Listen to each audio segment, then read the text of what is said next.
आगे देखिए बच्चों।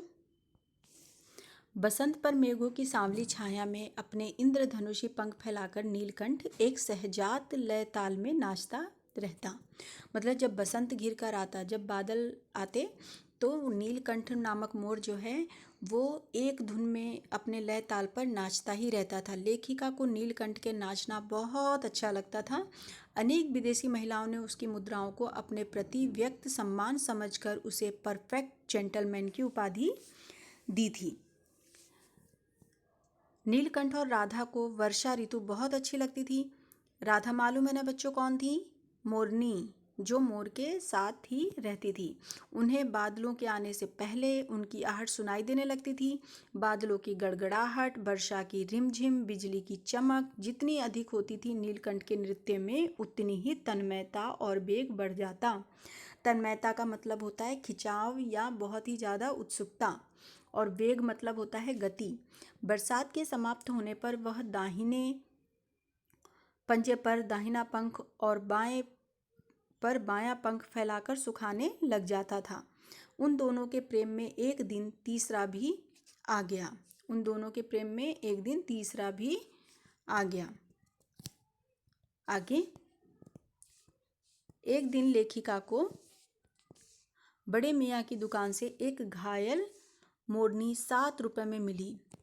पंजों की मरहम पट्टी करने पर 1 महीने में वह ठीक हो गई और डगमगाती हुई चलने लगी, तो उसे जाली घर में पहुंचा दिया गया। उसके दोनों पैर खराब हो गए थे, जिसके कारण वह डगमगाती हुई चलती थी। उसका नाम कुब्जा रखा।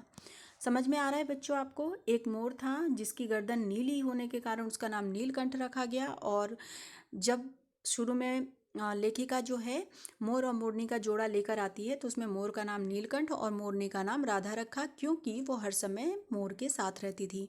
कुछ दिन बाद लेखिका ने 7 रुपए में एक और मोरनी ले आई जिसके पैर में चोट लगी थी। जब वो ठीक हो जाती है तो उसको भी कहाँ भेज देते हैं?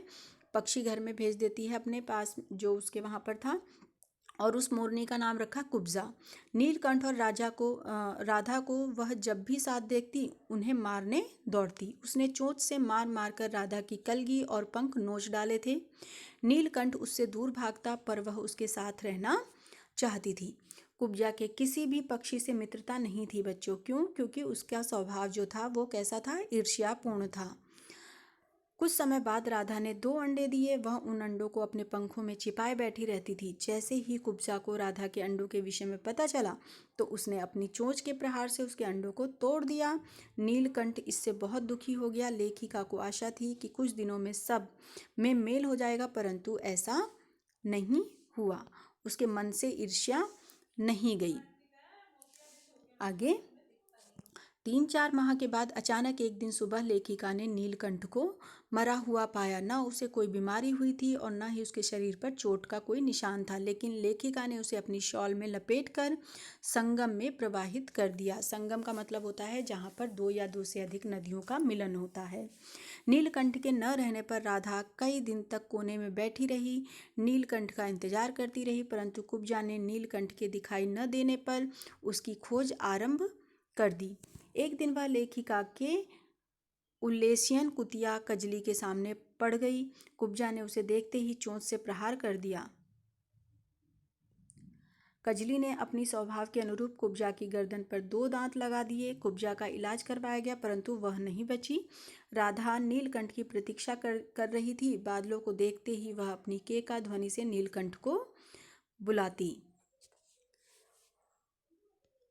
बस बच्चों, ये पाठ इतना ही। इसके बाद आप लोगों को इस पाठ के शब्दार्थ लिखने हैं। आप लोग इस पाठ को एक बार ज़रूर पढ़ लीजिएगा ताकि सारी चीज़ें क्लियर हो जाएं। ओके।